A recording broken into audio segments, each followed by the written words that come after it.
yo traté de hacer amena esta plática porque no me voy a pasar hablando de ciencia, a pesar de que todo lo que les puse aquí tiene que ver con dos reportes que hicimos en Harvard sobre todo lo que tiene que ver con COVID-19, el tiempo que tardan en infectarse en distintas condiciones, cuáles son los mecanismos más efectivos para poder prevenir el COVID-19,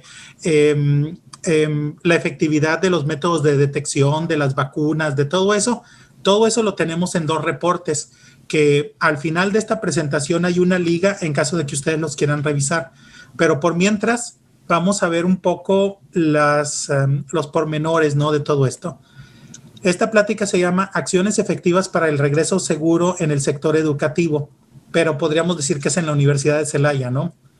Bueno, primero vamos a ver los mitos del COVID-19 y cómo estas medidas llevan a tener medidas de prevención con eficacia limitada o que no sirven, pero que le dan confianza a la gente. Después vamos a ver medidas de prevención efectiva para el COVID-19 basadas en estudios científicos, o sea, lo que sí sirve. Y por último vamos a ver los altos costos de no seguir las recomendaciones científicas y la gran incertidumbre que genera esto en las legislaciones para prevenir el COVID-19. Esto creo que lo viven ustedes fuera del ambiente educativo con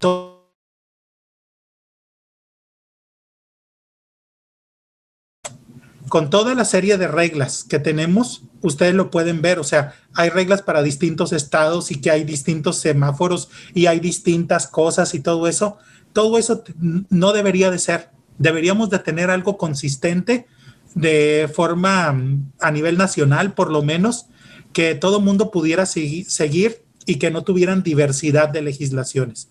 Pero en fin, ahorita lo vamos a ver. Bueno, vamos viendo los mitos primero. El primer mito, el COVID-19 se transmite principalmente por tocar superficies contaminadas. Este es un mito, absolutamente. Solamente el 10% de las infecciones de COVID-19 se cree que podrían provenir de tocar superficies infectadas. Sin embargo, la mayoría de los negocios, de las escuelas, de los aeropuertos, muchísimas actividades humanas, la mayoría de ellos utilizan el 90% de su presupuesto para poder lidiar con superficies contaminadas. Y pues eso no está bien. O sea, en realidad nosotros a eso incluso le llamamos el teatro de la desinfección. Fíjense bien, la realidad es que menos del 10% de las infecciones vienen por contacto con superficies contaminadas. Entonces, esto nos lleva al segundo mito, que es la mejor desinfección se logra con alta tecnología. Aquí pueden ver en la fotografía una persona que trae un robot con radiación ultravioleta de 254 nanómetros y con eso está limpiando o desinfectando los asientos de un avión, ¿ok? Pues, ¿qué creen? Resulta que en realidad la desinfección regular manual con trapo y desinfectante es más que suficiente para poder reducir la transmisión de COVID-19 a través de superficies contaminadas. Entonces, si les ofrecen robots desinfectantes con rayos ultravioleta, si les ofrecen fumigar con electrolizadores, si les ofrecen muchísimas cosas que en realidad no tienen una ventaja sobre limpiar manualmente con trapo y desinfectante, no tiene caso, nomás están gastando de más. Este robot, por ejemplo, tiene un costo como de $15,000. Se tarda más o menos como 3 o 4 horas en limpiar la superficie del avión, los asientos.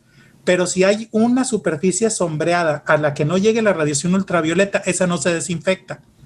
Entonces, al final hace un trabajo medio mediocre, ¿ok? Muy lento y muy caro. 2 personas a las que se les pague, que tengan trapos y desinfectantes, pueden hacer el trabajo en menos de 1 hora. Entonces, ese es otro mito, ¿no? Bueno, mito número 3. Las barreras físicas transparentes son muy efectivas para prevenir el COVID-19. Aquí lo ven incluso, ¿no? Lo pueden ver ustedes en los aeropuertos, en los bancos, en todos los lugares donde hacen fila. La realidad es que la efectividad de las barreras transparentes es baja y solamente impiden que las gotas grandes de saliva salgan del individuo y les caigan en los ojos y en la nariz. Pero si toda la gente trae mascarillas o cubrebocas, no es necesaria la cubierta transparente, ¿no? Entonces, si la cubierta transparente por sí misma, si la gente no trae mascarillas o cubrebocas, no sirve, no funciona. ¿Por qué? Porque esto se transmite por aerosoles. El 60% de las infecciones tienen que ver con aerosoles. Entonces, nomás se van por arriba o por abajo del plexiglas y los infectan. ¿Ok? Pero ya gastaron un dineral. Aparte, se pueden crear cañadas de plástico. Hagan de cuenta que aquí lo que pasa es que impiden la ventilación adecuada y entonces aumentan la carga viral para la persona que esté inmediatamente antes y la que está después de la persona infectada. Ahí sí pueden incrementar la carga viral para esas personas en lugar de diluir todo y nadie se infecta. ¿Ok? Bueno, el mito número 4. Las pruebas de PCR son la mejor forma de detectar quién puede transmitir el SARS-CoV-2. Esto no es cierto. En realidad, las pruebas de PCR solamente pueden detectar la presencia del material genético del virus, pero no pueden detectar si el individuo es infeccioso en ese momento y por ello esto lleva a medidas excesivamente severas. Por ejemplo, una persona puede haber tenido el COVID-19, puede haber ya pasado toda la sintomatología y ya no es infecciosa, ya no puede infectar a nadie. Pero el material genético del virus sigue ahí y va a seguir ahí por 2 o 3 semanas. Y hay veces que en los trabajos les piden una prueba de PCR para poder volver al trabajo. Y eso no va a ser posible por 2 o 3 semanas porque todavía van a tener el material genético del virus. Pero chéquense otra situación que es importante.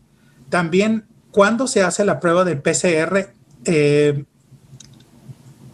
indica la efectividad que puede tener.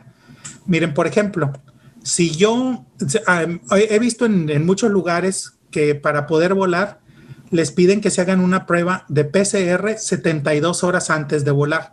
Muy bien. Resulta que el periodo de transmisión del COVID-19 va desde 60 horas después de contraer el virus hasta que desaparecen los síntomas. Entonces, si yo me hago la prueba de PCR 72 horas antes de volar, por ejemplo, o 72 horas antes de volver a la escuela, como ustedes lo quieran ver, me podría hacer la prueba, salirme del laboratorio, irme a un bar, me expongo y me infecto, ¿ok? Y entonces 60 horas después ya puedo empezar a infectar al resto de la población. Entonces yo sería infeccioso en el momento en el que me subiera al avión o en el momento que estuviera en la escuela, si fueran 72 horas antes la prueba de PCR. O sea, no sirve. En cambio, si dijeran, bueno, la prueba de PCR la vamos a hacer 48 horas antes de que una persona viaje o que vuelva a la escuela. Entonces es diferente. ¿Por qué? Porque ustedes se hacen la prueba, salen de ahí, puede que se infecten una hora después, pero tendrían solamente 47 horas del periodo de incubación donde todavía no pueden transmitir la enfermedad y 13 horas después de que empezaran, vamos diciendo, a volar o a viajar o lo que sea, entonces ya podrían transmitir, pero en el viaje no transmitirían. Entonces, mucha gente no conoce la ciencia y lo que hace es que toman medidas arbitrarias por tradición, por conveniencia o por completo desconocimiento. Entonces, hay que tener cuidado con esto. 5. Todas las tecnologías que nos ofrecen, es un mito, ¿no? Todas las tecnologías que nos ofrecen los vendedores han sido probadas científicamente. Eso no es cierto. En realidad, la efectividad de tecnologías como los tapetes sanitizantes en prevenir el COVID-19 no se ha determinado, pero no es mejor que poner un tapete o una charola mojada con desinfectante y un tapete adicional para limpiarse los pies. ¿Ok? No es diferente de eso. Entonces, pero la diferencia es la siguiente. Si ustedes compran un tapete desinfectante, les va a costar entre 800 y 1,000 pesos. ¿Ok? Si ustedes utilizan una charola y un tapete para que la gente se limpie los pies, van a ser como 150 pesos. Es la diferencia. Pero no tienen nada de diferente en la efectividad de prevenir el virus. Es más, no sabemos ni siquiera si funciona en prevenir el virus. No se ha demostrado. De los dispositivos que sí sabemos que no son efectivos para el combate al COVID-19 son los generadores de ozono. Estos incluso ayudan a propagar el virus porque irritan las paredes de los pulmones y hacen que la gente estornude o que sea propicia a la invasión del SARS-CoV-2. Tampoco sirven los túneles sanitizantes. ¿Por qué? Porque ustedes les están poniendo un desinfectante por todos lados, pero eso es poco probable que pueda matar al virus que ustedes tengan en las manos, en la piel, en la ropa, a menos de que les pongan una cantidad industrial de desinfectante, que sería dañina para ustedes. Y todo lo que ustedes traen adentro no le hace nada el túnel sanitizante. Sin embargo, a mí me ha tocado ver en algunos lugares como fábricas, escuelas u hoteles, donde la gente que vendía estas cosas las ofrecía como en $1,000,000, hagan de cuenta, para que toda la gente pasara por un túnel sanitizante. Y pues no sirven absolutamente para nada, ¿ok? Entonces, ¿por qué les estoy diciendo los mitos? Porque entonces cuando vean ustedes que no estamos utilizando nada de lo que nos sirve, ya saben por qué no lo estamos utilizando. Otra cosa que no sirve es la fumigación con desinfectantes en superficies exteriores. ¿Qué significa esto? Pues que ustedes están en la banqueta y lo están rociando con desinfectantes. No sirve absolutamente para nada, porque el virus no sobrevive en concentración suficiente para poder infectar en exteriores, ahí en la banqueta, ahí en un parque. No sobrevive para nada. Entonces, todo esto lo hacen, como yo les decía, por algo que nosotros le hemos denominado el teatro de la desinfección. Estamos mostrando como que estamos haciendo algo, porque de esa forma la gente piensa que estamos siendo proactivos y todo lo demás, pero en realidad no sirve para nada. Esto sí, no sirve para nada. ¿Ok? Entonces, ahora vamos a ver lo que sí sirve, pero que hay veces que la gente no lo hace. Lo primero, las mascarillas faciales son el método más eficaz para prevenir la inhalación de gotas y aerosoles contaminados, pero deben cubrir la nariz y la boca. Entonces, ¿qué es lo que no hace la gente? Cuando alguien trae la mascarilla por abajo de la nariz, no les dicen nada. Por educación, porque no quiero que me digan nada, porque a lo mejor se enoja, por lo que ustedes quieran. Pues esa es una estupidez. ¿Por qué? Porque si ustedes no les dicen a las personas que se cubran completamente, no sirve para nada la mascarilla. Miren, tiene cero efectividad. Si el virus está en el aire, tiene cero efectividad en prevenir que esta persona aspire el virus. Y tiene cero efectividad de que si la persona está infectada, esté exhalando el virus hacia el ambiente. Entonces, el no decirle a la gente que se suba el cubrebocas o mascarilla arriba de la nariz para cubrir nariz y boca, eso es algo que es un error completo. Se tiene que hacer, se les tiene que decir. Yo he dado una clase de prevención de COVID por mucho tiempo, por muchos meses. Y hay veces que en algunos lugares lo que hacen es, tienen protocolos donde se tocan la nariz. Cuando alguien está así con el cubrebocas por abajo de la nariz, toda la gente se empieza a tocar la nariz. Y entonces la presión social hace que esa persona se suba el cubrebocas. Pero sí tenemos que tener cuidado de decirle a la gente que abajo de la nariz el cubrebocas no sirve. Miren, en muchos lugares se han puesto requerimientos de usar mascarilla en interiores, pero no se revisa que esto ocurra, ¿no? Que se haga adecuadamente. Estas fotografías yo las tomé. Estábamos en un lugar muy concurrido en interiores, aquí en Estados Unidos, y miren, 1, 2, 3, 4, y me atrevo a decir que hay muchísimos más que no traían bien la mascarilla. Bueno, ¿qué se hace en estos casos? Generalmente, cuando la gente está entrenada, les dicen que se pongan la mascarilla arriba de la nariz, o sea, que se cubran la nariz. En otros casos, por ejemplo, en donde se está haciendo fila para un cine o se está haciendo fila para otras cosas, se muestra en una pantalla a la persona que no trae bien puesto el cubrebocas, y entonces ellos por presión social deciden qué hacer. Yo sé que ustedes dicen está muy drástico, pero es la medida más efectiva para evitar el contagio, sobre todo cuando están en un grupo grande, ¿no? Y para que vean lo efectivo que son los cubrebocas, miren, aquí estoy hablando de una mascarilla de algodón lavable, ¿ok? O perdón, una mascarilla que va desde seda, hasta una mezcla de algodón, o sea, una tela normal que pueden tener en su casa, De eso están hechas las mascarillas. No estoy hablando de mascarilla quirúrgica, no estoy hablando de nada de eso, sino de algo normal. Y miren, si nadie trae mascarilla, hay un 0% de efectividad en prevenir que la gente se infecte. Si el emisor no trae mascarilla, el infectado no trae mascarilla y la persona sana sí lo trae, tienen entre un 58 y un 74% de posibilidades de que no inhalen el virus, o sea, de que no se infecten.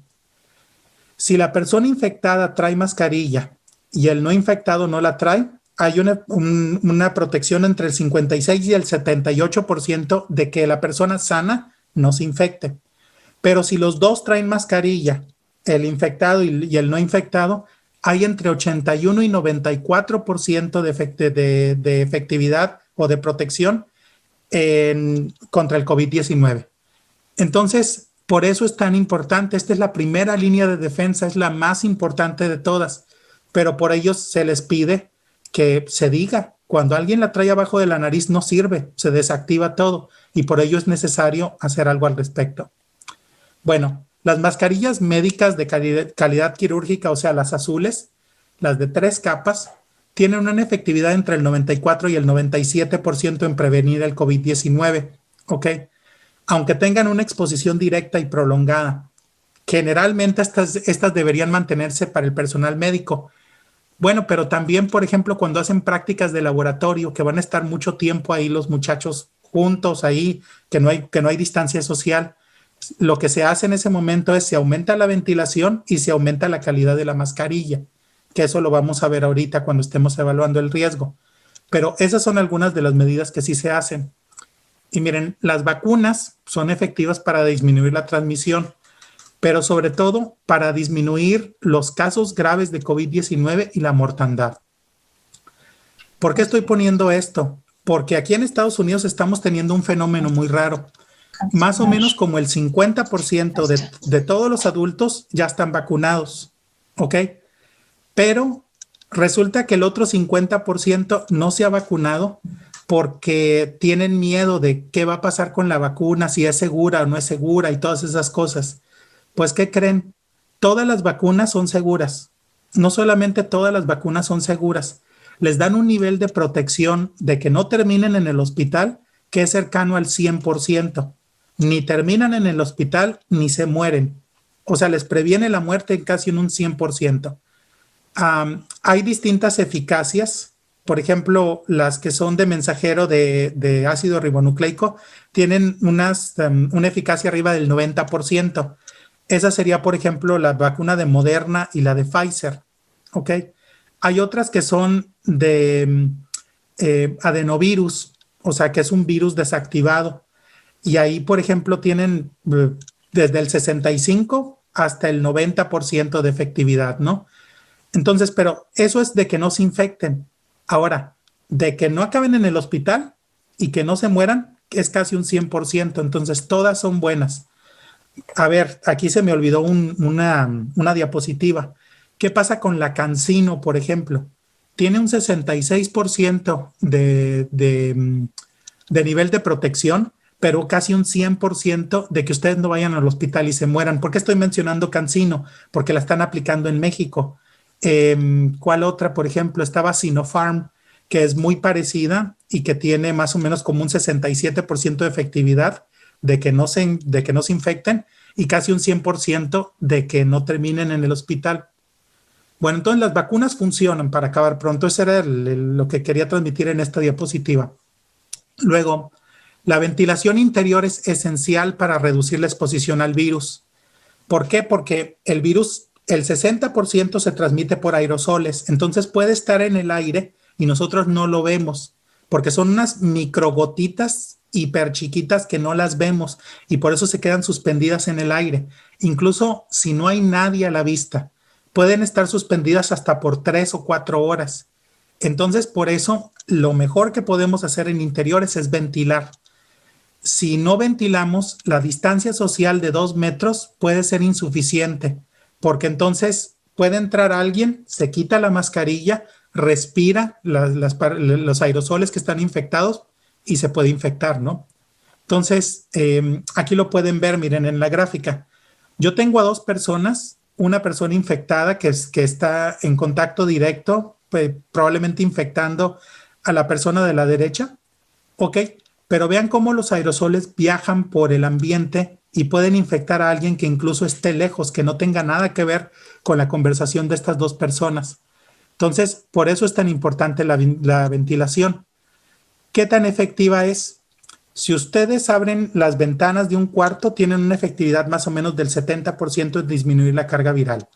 Si abren solamente la puerta es como un 36%. Si abren puertas y ventanas es como de un 74%.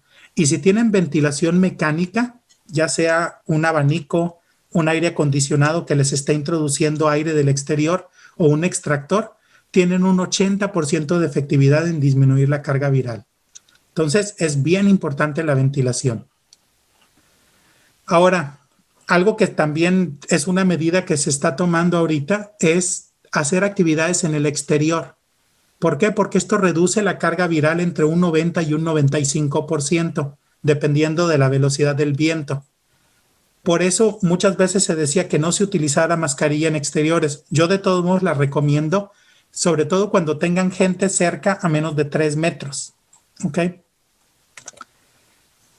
Cuando ustedes tengan un espacio cerrado donde no lo puedan ventilar, algo que pueden hacer ustedes para disminuir la carga viral es utilizar un filtro de alto rendimiento, un filtro EPA. Este lo pueden conseguir en cualquier ferretería grande. No sé, no quiero dar marcas, ¿no? Pero pues no sé, Home Depot, por ejemplo, que sé que existe en México, lo pueden conseguir y cuesta como 3,000 o 4,000 pesos más o menos y les dura todo un año el filtro de alto rendimiento.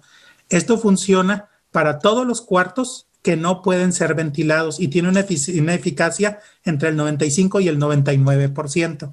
Aquí les estoy poniendo un ejemplo. Miren, este es un aeropuerto, el restaurante de un aeropuerto.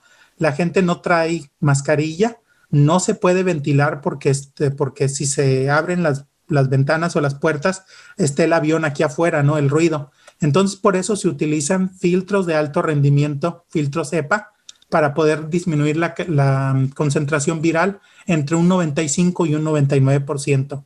Este lo he visto en restaurantes, este lo he visto en otros lugares cerrados, como por ejemplo autobuses, y funciona perfectamente bien y es barato. Algo que se hace en los salones de clases o en los hospitales es utilizar luz ultravioleta con espectro de 254 nanómetros, pero no para limpiar superficies, sino hay una lámina de ultravioleta aquí arriba que está limpiando y desinfectando el aire. Tiene una efectividad entre el 95 y el 99% y funciona para virus, bacterias y todas esas cosas. Entonces, otra cosa que funciona es la señalización. ¿Por qué funciona? Bueno, porque lo que tienen ustedes es, cuando tienen una distancia de 2 metros o más, todas las gotitas de saliva que ustedes están emitiendo, si no tuvieran una mascarilla o cubrebocas, caen al suelo, se precipitan, no llegan a otra persona. Por eso es la distancia de 2 metros o más.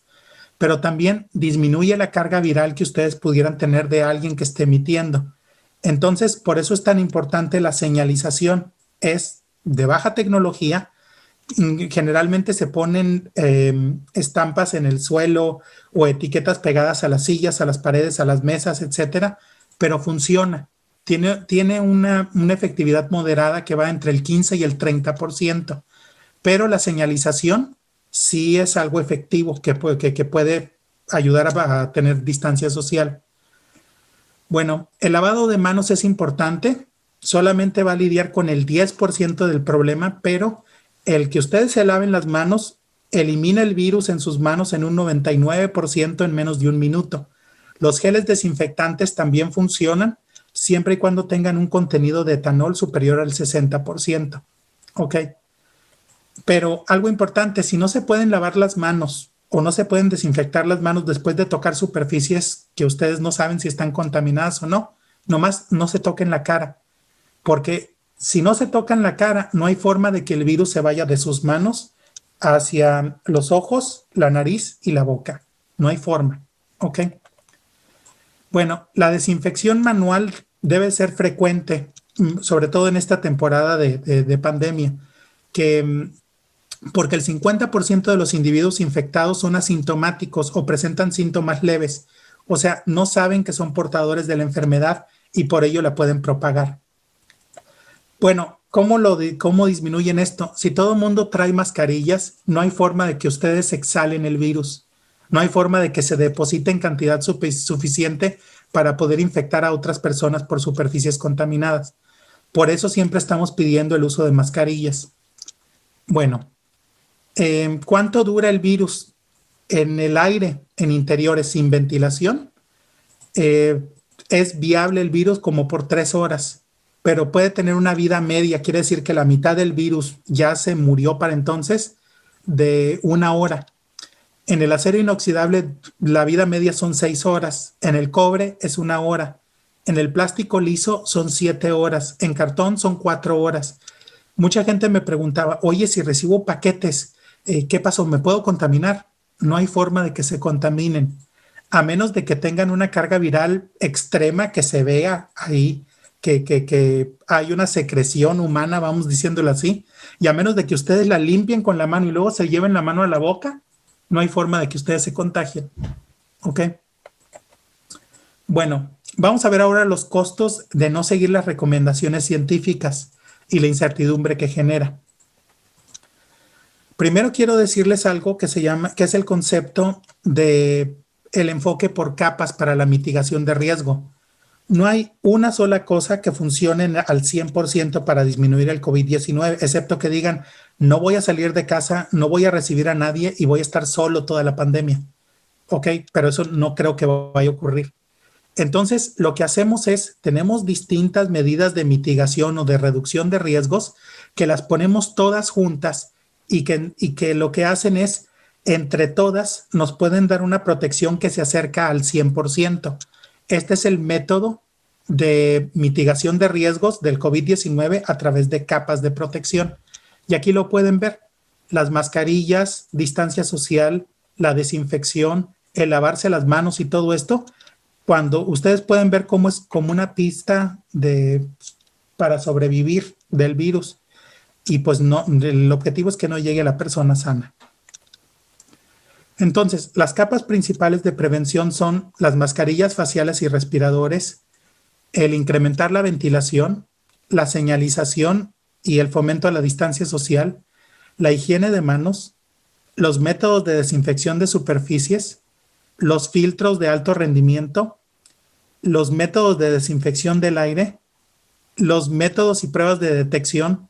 Pues les hablé de la PCR, pero por ejemplo, algo que se utiliza mucho aquí en donde nosotros estamos en ambientes científicos es la prueba de antígenos.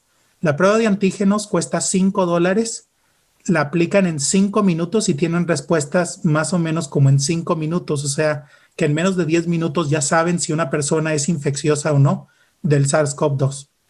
Y también las barreras físicas transparentes. Muy bien. Entonces lo que hacemos es aplicamos distintas capas de protección dependiendo del ambiente donde nos encontremos y con eso tenemos una protección total que nos dice más o menos qué nivel de protección estamos adquiriendo. ¿Por qué se hace esto? Porque muchas veces hay 2 capas de protección que tienen la misma efectividad, pero una cuesta mucho dinero y es difícil de implementar y otra no tanto. Eso es mucho mejor. Les pongo un ejemplo. Miren, el que se hagan pruebas a toda la gente y que se les mida la temperatura requeriría de mucho dinero, de mucho esfuerzo y se necesitaría mucho tiempo para que miles de personas recibieran pruebas todos los días. Sin embargo, si yo pongo un filtro de alto rendimiento o le pido a la gente que utilice cubrebocas y todo el mundo lo utiliza arriba de la nariz y cubriendo la boca, puedo tener un nivel de protección que se acerque al 99%. Es lo mismo que si les hubiera hecho las pruebas, excepto que no costó tanto y no requirió de tanto tiempo ni de otras cosas. Entonces, por eso tenemos el sistema de capas de protección. Y lo que hacemos generalmente es educamos a muchísima gente de cómo ocurren las infecciones. Creamos grupos de personas con actividades similares que evalúan los riesgos particulares y que deciden cómo prevenir el COVID-19.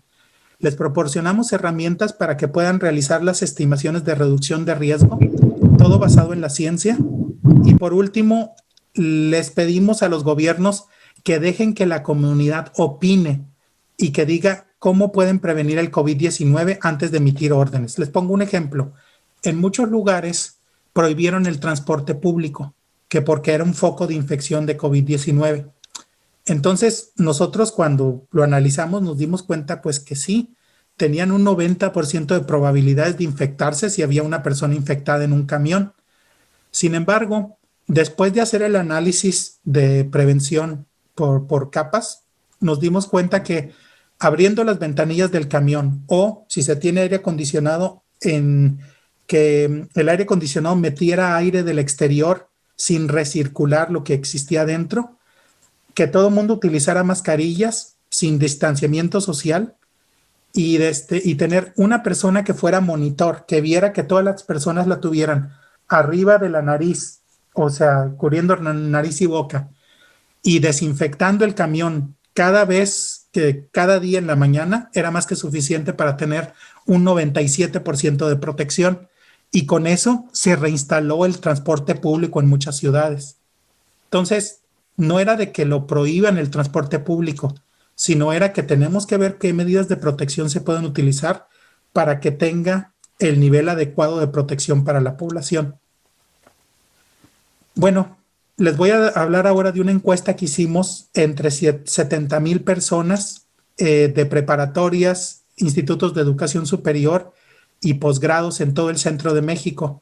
Y aquí nos dijeron que tenían preocupación de volver a clases. Ok, lo único que sí quisieran ver es cómo se pueden disminuir los riesgos de contagio y que todo el mundo tiene que participar en esto. También nos dijeron que se requiere que se hagan un análisis de vulnerabilidad de todo lo que tenemos en las actividades relacionadas con la escuela y tratar de disminuir esa vulnerabilidad. Y luego nos dice que es necesario involucrar a estudiantes y padres de familia en el proceso. Ellos pueden también dar su opinión de cómo se pueden disminuir los riesgos, además de lo que ya está haciendo la escuela. Y nos dimos cuenta que hay algunas cosas que se hacen, por ejemplo, el trabajar o tomar clases desde casa, con el 85% de la gente lo está haciendo en México, el utilizar cubrebocas o un pedazo de tela que cubra nariz y boca, el 76%, el mantener un distanciamiento social, un 66%, pero miren, hay algo que sí es importante. Nos dimos cuenta que el 65% de la gente seguía visitando amigos y familiares durante el periodo de distanciamiento social. También nos dimos cuenta que los jóvenes siguen realizando reuniones entre ellos, que es casi el 60% de los jóvenes. Entonces, debido a eso, lo que nosotros estamos proponiendo es que los padres de familia y los estudiantes también reciban información de cómo prevenir el COVID-19, sobre todo para que corten esas cadenas de infección y no permitan que se propague la enfermedad en la comunidad. Bueno, entre los 70,000 que hicieron en la encuesta, estos nos dijeron que eran las prioridades para el sector educativo. Primero es la enseñanza en salón de clases, las prácticas de laboratorio, el fomentar una enseñanza en ambiente virtual, pero que sea efectiva. Yo me imagino que era porque estaba empezando la pandemia y mucha gente no sabía enseñar en línea.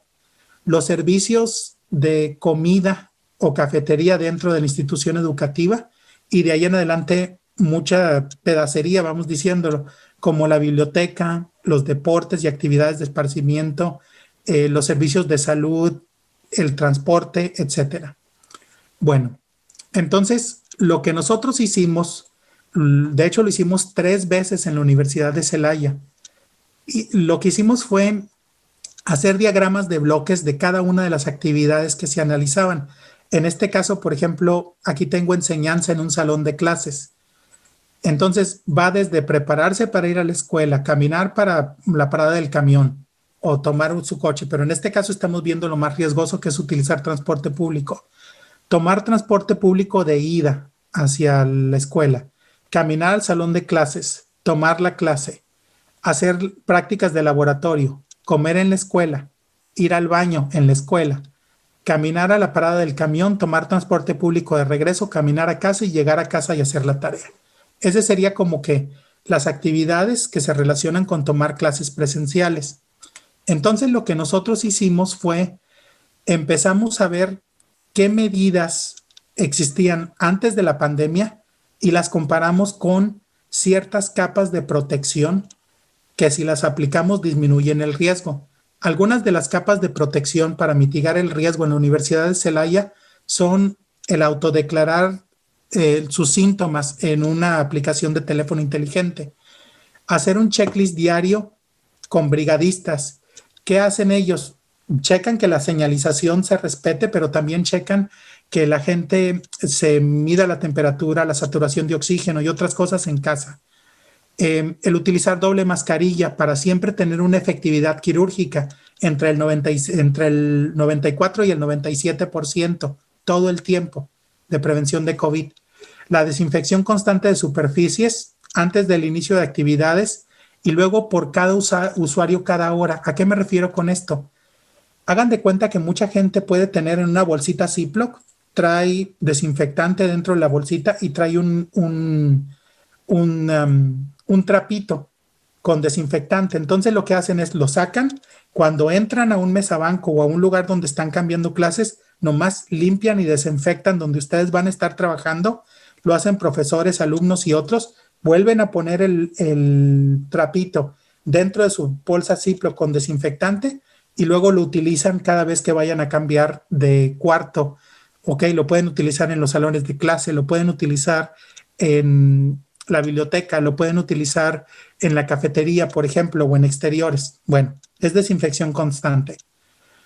La ventilación mejorada de salones y espacios. Y me tocó, por ejemplo, que me hablaran por teléfono, que me dijeran, acabamos de instalar tal equipo, estamos midiendo la efectividad y que veíamos cuál era la efectividad de la ventilación que se tiene en los distintos salones. Luego, el distanciamiento social, los salones van a estar al 50% de la capacidad y el aumentar la cultura digital para reducir la exposición. Todo lo que se puede enseñar que no tenga que enseñarse presencialmente y se pueda hacer de forma adecuada, se puede enseñar en forma digital. Bueno, en el ejemplo que les puse de ir a tomar clases presenciales, fíjense cómo los riesgos están marcados en rojo, desde prepararse para ir a la escuela, tomar la clase y todo eso está marcado en rojo y después de aplicarle las capas de protección, se muestra cuál es el nivel de riesgo final. Ese está en verde.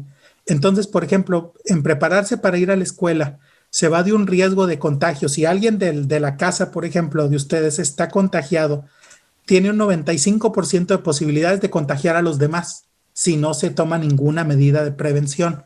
Pero si se toman ciertas medidas de prevención, se baja al 9%.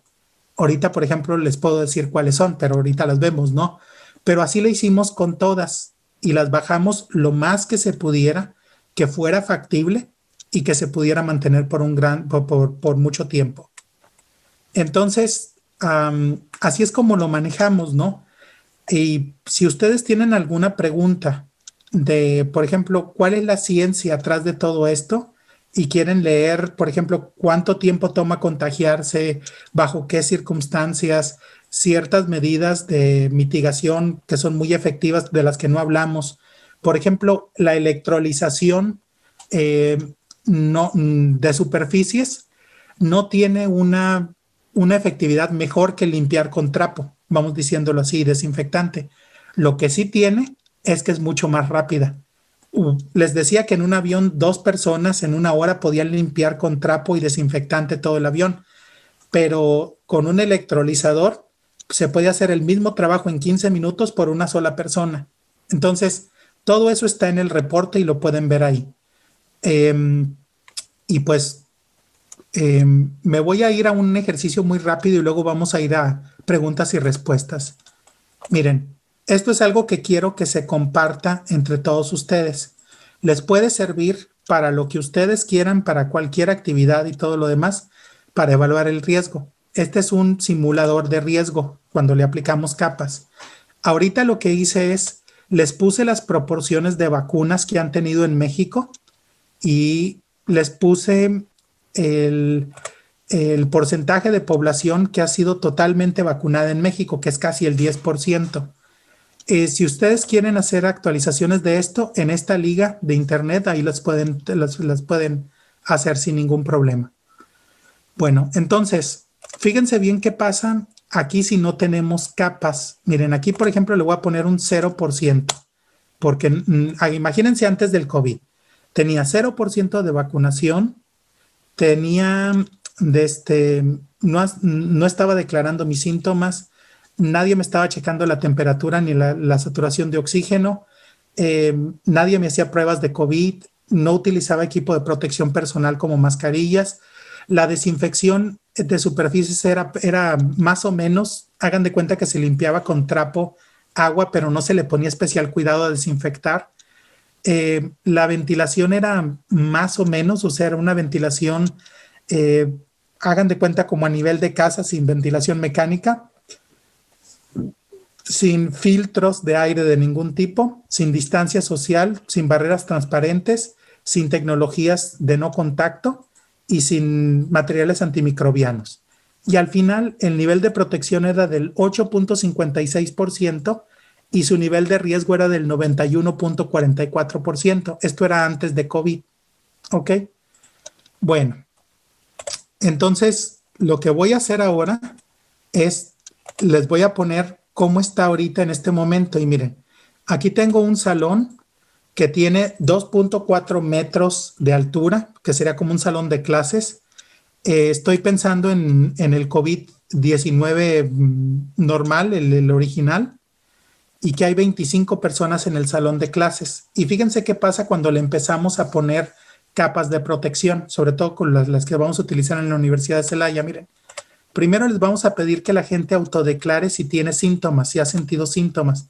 Fíjense cómo al autodeclarar se tiene un 19% de efectividad en cribar a la gente que pudiera estar infectada para que no vaya a la escuela, ¿no?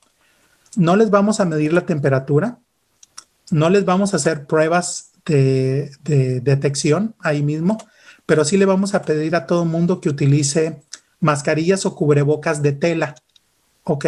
Y que se cubran la nariz y la boca. Fíjense cómo la segunda capa tomó bastante de protección. Luego vamos a tener una desinfección muy buena antes de las clases y vamos a tener desinfección periódica, sobre todo cuando la gente limpie por sí misma la superficie donde van a estar trabajando. Vamos a mejorar la ventilación, vamos a tener buena ventilación. Por mientras no le voy a poner filtros, pero sí va a haber distancia social porque vamos a tener los salones como a mitad de capacidad. Y miren, con esto, ahorita nosotros ya tenemos un nivel de protección de un 97%. Con el nivel que tienen ahorita en Celaya, por ejemplo, de nuevos casos por cada 100,000 habitantes, que son más o menos 4 por cada 100,000 habitantes, ustedes tendrían más o menos con estos niveles de protección, tendrían una infección cada 40,000 días. O sea, esto es ridículo, ¿no? Entonces, lo que les está diciendo es que no es probable que tengan alguien que se infecte, ¿no? Entonces, fíjense cómo nos fuimos de un nivel de riesgo del 90 y tantos por ciento, 95%, a un nivel de riesgo del 2.48%. Y eso es precisamente lo que nosotros hacemos al aplicar capas. Ustedes, esto quiero que lo tengan disponible ustedes para que lo utilicen. Vamos suponiendo, miren, me voy a ir a un ambiente, un autobús, por ejemplo, ¿no? Le voy a poner la variante normal, original, y voy a decir que hay 30 personas, 35 personas en el autobús. Voy a dejarlo de las vacunas igual porque eso es igual para todo México. Y fíjense bien cómo si hacemos lo de declarar síntomas, por ejemplo, vamos suponiendo que no se les checa la temperatura, pero podría checarse la temperatura. Miren, ¿qué pasaría si checan la temperatura, por ejemplo? O que la checan en casa, la saturación de oxígeno. Esto lo pueden hacer en casa incluso. Lo voy a poner. No voy a poner pruebas, toda la gente va a utilizar mascarillas no quirúrgicas de tela, se va a desinfectar bien el autobús. Aquí, por ejemplo, voy a tener buena ventilación en el autobús, pero fíjense, ahora le voy a aplicar un filtro de alto rendimiento en el autobús. No voy a tener distancia social para poder llevar el autobús lleno y le voy a poner una barrera transparente al chofer. Y ahí está, miren. El nivel de protección es de 97.78% y el nivel de riesgo es del 2%. Y con esto tendrían ustedes una infección cada 32,000 días, o sea, es bastante. Incluso si hubiera una persona infectada dentro del autobús, se tardaría más o menos como 3,371 segundos, o sea, poquito menos de una hora en infectar a otra persona. Entonces, mientras el viaje no dure más de una hora, es casi imposible que se infecte a alguien ahí. Eso es en situaciones normales. Alguien no sintomático o presintomático que estuviera en el autobús. Pero ahora imagínense a alguien que esté tosiendo, que esté estornudando, que esté haciendo todas estas cosas, o sea, que realmente, que claramente tenga síntomas de COVID-19 y que lo dejen subirse al autobús. Aquí es donde podríamos estar en problemas, ¿no? Pero esto sería sin mascarilla y todo, infectaría a alguien en 200 segundos. Pero precisamente por eso los vamos a cribar antes, nos vamos a dar cuenta quién tiene síntomas y quién no.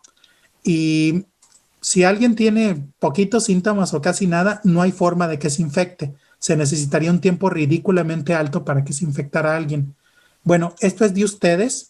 Lo pueden utilizar como quieran. Lo único que necesitan es aplicar, por ejemplo, aquí les voy a poner la variante de Gran Bretaña del virus y se pueden dar cuenta cómo es más infecciosa. Nos vemos de un nivel de 97% de protección a un 90%, pero sigue siendo muy bueno. Bueno, pero esto lo pueden utilizar ustedes cuando quieran. Esto es para que ustedes evalúen riesgos y si ustedes tienen alguna idea de cómo disminuir el riesgo, lo puedan probar aquí mismo. Y yo con esto termino mi presentación.